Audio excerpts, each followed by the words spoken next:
I never thought I'd be in this position. A man like me, strong, disciplined, a provider, shouldn't have to deal with this kind of betrayal. But life has a way of humbling you, even when you're at the top of your game. I built myself from the ground up. I wasn't born with money or privilege, but I had a relentless drive. By my late 30s, I was running a successful construction business, employing dozens of men and making damn good money. I worked hard, lifted heavy, and made sure my wife Ashley never wanted for anything. She had the house, the car, the designer clothes. She didn't have to work, but she chose to, something about keeping her independence. Though in hindsight, I think she just needed the extra attention. I'd always thought Ashley was different. She wasn't just a pretty face, she was sharp, quick-witted, and fiery. I liked that about her. She challenged me. But somewhere along the way, something changed. She started going out more, dressing a little too nice for just dinner with the girls. And the phone, God, that fucking phone, always tilted away from me, notifications silenced, a look of guilt flashing across her face whenever I got too close. I'm not a fool. I don't need a damn GPS tracker to know when something's off. But I held back. Maybe because I wanted to believe she wouldn't do that to me.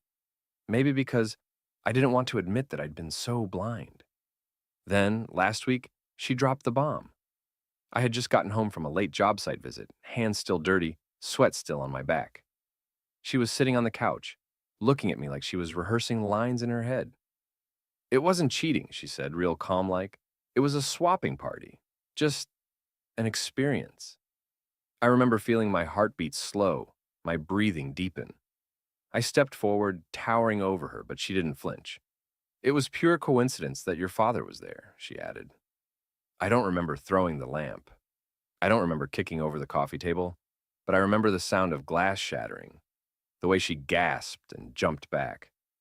My old man, that piece of soot, had been in the same goddamn room at the same goddamn time as my wife. I walked out without a word. For hours, I drove. I didn't know where I was going, just away. Away from the house I'd built for her. Away from the memories that were now tainted. When I got back home, it was past midnight. She was asleep, or at least pretending to be. I went to my office, poured myself a drink, and sat and with my own father there. I didn't sleep that night. I sat in my office, my fingers curled into fists so tight my knuckles turned white. The DNA test kit sat on the desk, sealed and ready to go. But the rage inside me wasn't just about Liam, it was everything. Every long night I spent breaking my back while she was out with her friends. Every time I came home exhausted, only for her to roll her eyes and tell me I worked too much. Every smirk from her father, that condescending fee who always said she could have done better. And my old man. That piece of such was barely in my life growing up. A drunk, a gambler, a man who thought fatherhood meant throwing a ball at me once in a while, before disappearing for months at a time. And now, after all these years, he was back in my life in the most disgusting way possible. I wasn't going to let this slide. Morning came. Ashley woke up late, probably assuming everything would blow over. I was in the garage, pounding my fists into the heavy bag, shirt off, sweat pouring down my back. I heard the door creak open. "Baby," she started, her voice hesitant. I turned, staring at her with dead eyes. "Don't call me that." Her lip quivered. "I know you're mad, but—" I stepped forward, forcing her to back up. "You think I'm just mad?" I scoffed. "You fed 10 guys in one night and had the audacity to tell me it wasn't cheating. And my Fing father was there. Are you out of your goddamn mind?" Her face twisted. "It was just an experience. You think this is some college experiment? You're my wife, the mother of my son, and now I don't even know if he's mine." Her face paled. What do you mean?" I smirked, holding up the DNA test envelope. "Guess we'll find out soon enough." She lunged for it, but I grabbed her wrist midair and pushed her back. "Nah, you don't get to stop this. You don't get to control this."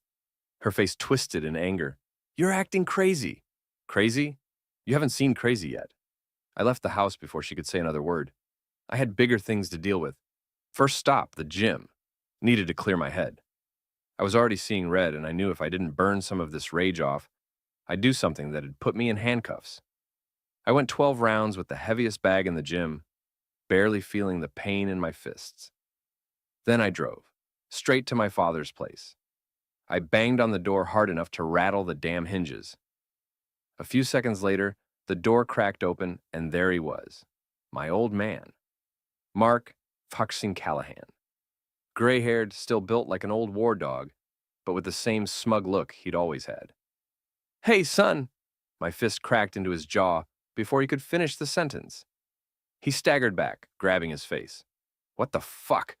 I stepped inside, slamming the door behind me. "You think I'd let you get away with it?" He wiped blood from his lip and smirked. "So, you found out, huh?" Another punch, this time to his gut. He wheezed, doubling over. "You sick fuck. You knew she was my wife." He coughed, laughing through the pain. "Kid, you think this is the first time?" The air in my lungs turned to ice. I grabbed him by the collar and slammed him against the wall. "What the hell are you saying?" He grinned through bloody teeth. "You work too much, boy. Someone had to keep her company." Everything went black. I don't remember what happened next, but when I came back to reality, I was standing over him, my knuckles split open, blood on the floor. He was groaning, barely conscious. I stood there, breathing heavy. Then I spit on the ground next to him. "You're dead to me." I turned and walked out. Tomorrow, their lives would change forever. And I wasn't done yet. I drove back home, my mind racing, hands still shaking from pounding my father into the ground. The betrayal sat in my stomach like a lump of molten lead. Ashley was waiting for me in the kitchen. She must have seen the blood on my knuckles because her eyes widened in fear. "What did you do?" she whispered. I didn't answer. Just walked past her, grabbed a beer from the fridge, and popped the cap off with my teeth. I took a long swig before turning to her, eyes cold. "Sit." She hesitated. "Sit down." She obeyed.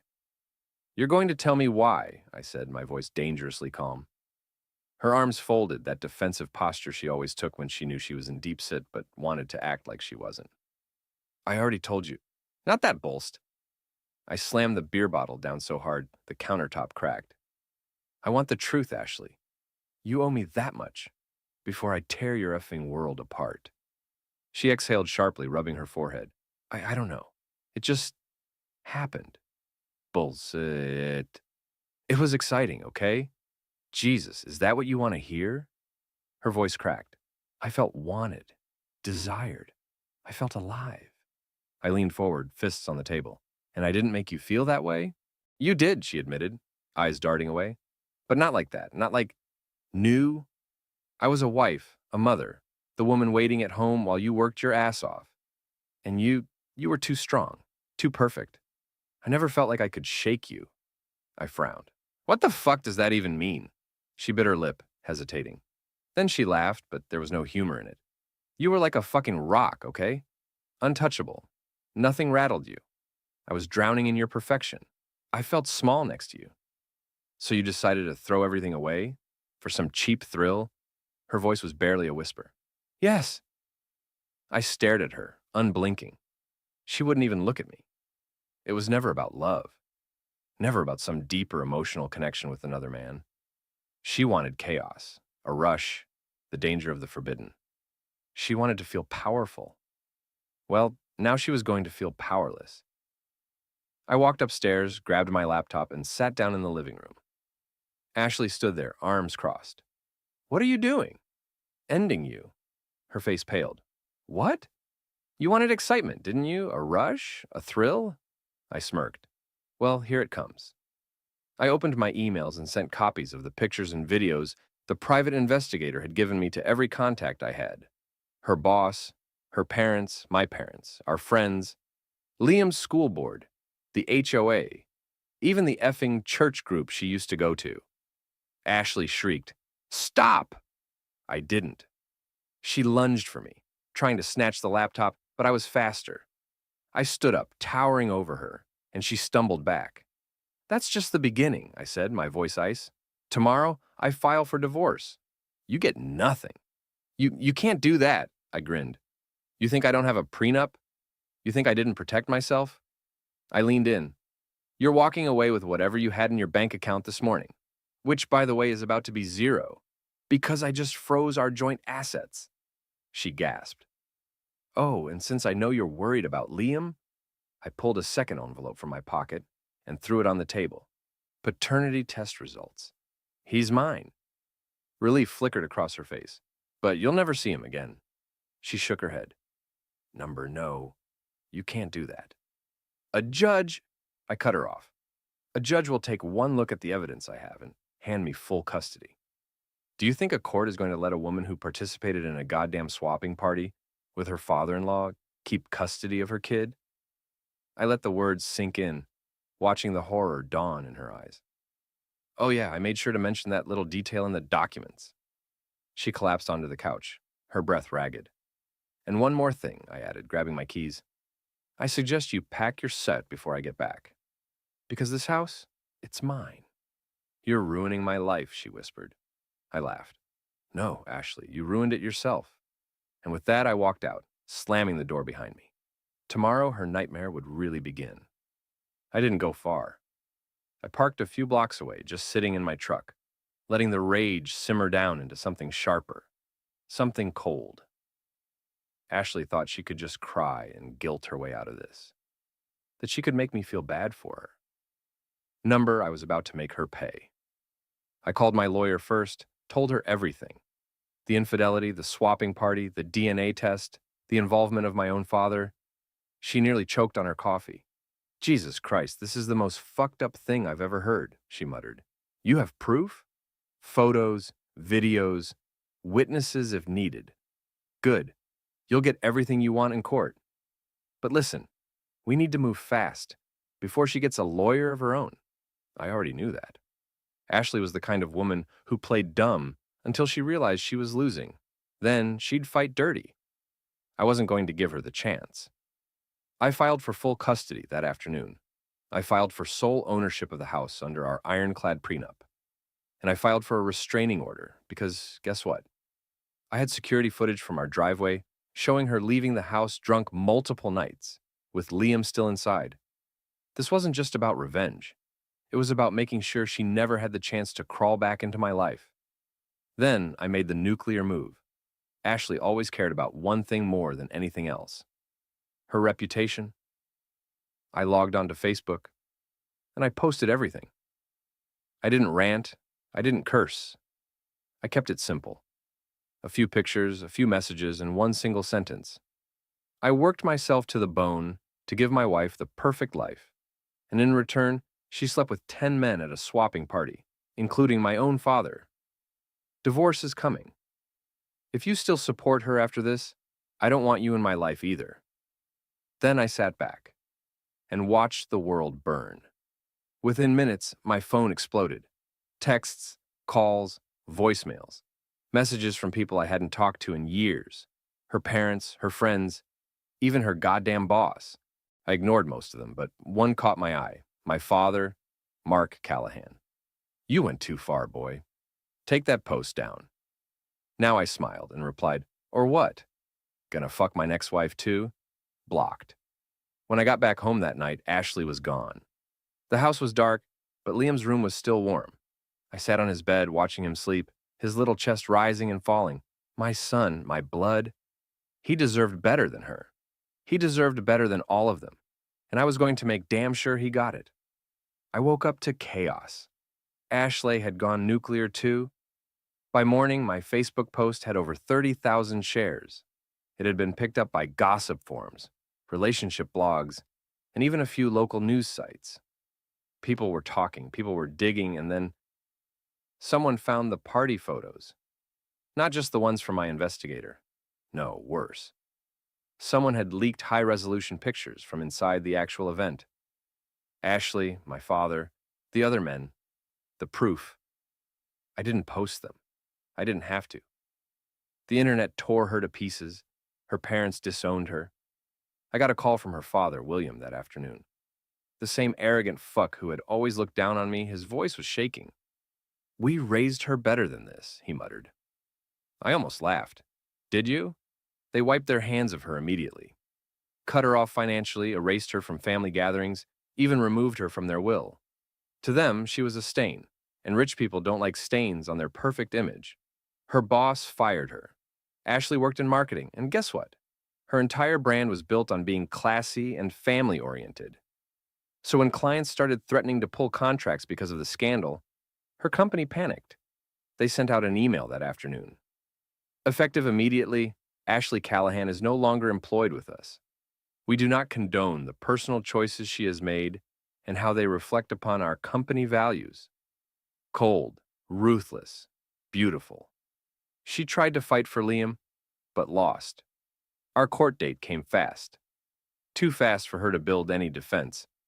My lawyer walked in with a goddamn arsenal. The swapping party photos, proof of neglectful behavior, the security footage. Testimonies from her own parents, stating she was an unfit mother, evidence that she was now unemployed and financially unstable. Ashley sat there shaking as the judge handed me full custody. She begged. She cried. "Please," she whispered. "He's my son, too." I leaned in. Not anymore. She became a joke. Her friends abandoned her. No one wanted to be seen with her. People whispered when she walked into stores. Online, she became a meme. Everywhere she went, people knew her as the woman who slept with her father-in-law at a swapping party. The humiliation broke her. One night, months later, she called me. I picked up, more out of curiosity than anything else. She was slurring her words. Drunk. "I have nothing," she sobbed. "No job, no friends. I can't even get a fucking date because every man in the city knows what I did." I let the silence stretch. Then, calmly, I said, "You wanted excitement, Ashley. You got it." Click. Blocked. Final update. Liam is happy, healthy, growing up strong. I rebuilt myself, found a woman worthy of me. And Ashley, she disappeared. Last I heard, she moved to some Suthol town 2 states away. A nobody. A fitting end. She wanted a rush. She got ruined. It's been a year. A full year since I torched Ashley's life. Since I took everything from her the way she tried to take everything from me. You'd think that time would cool my anger, but no. Some betrayals don't fade. Some scars don't heal.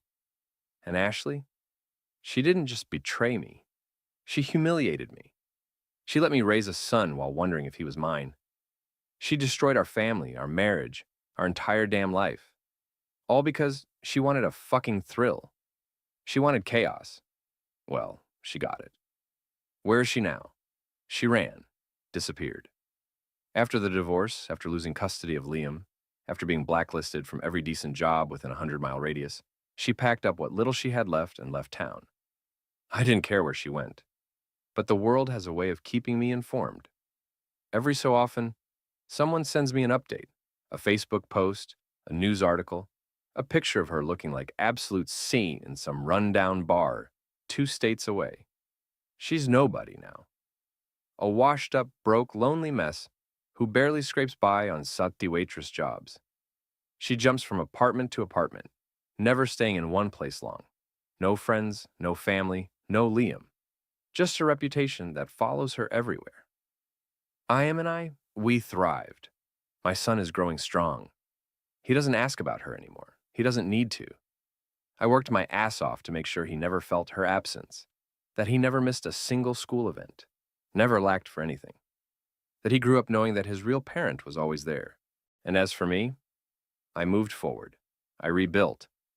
I found a woman worthy of me, someone strong, loyal, real, someone who didn't see me as just a provider, but as a man worth standing beside. Ashley became a stain I wiped clean. The final nail in her coffin. One day, out of nowhere, I got an email. From her. It was short, simple. "I miss Liam. Please just let me see him. Just once." I stared at that message for a long time. Then I deleted it. No reply. No mercy. She made her choice. And she would live with it forever. She wanted chaos. She got ruined. And me, I got justice.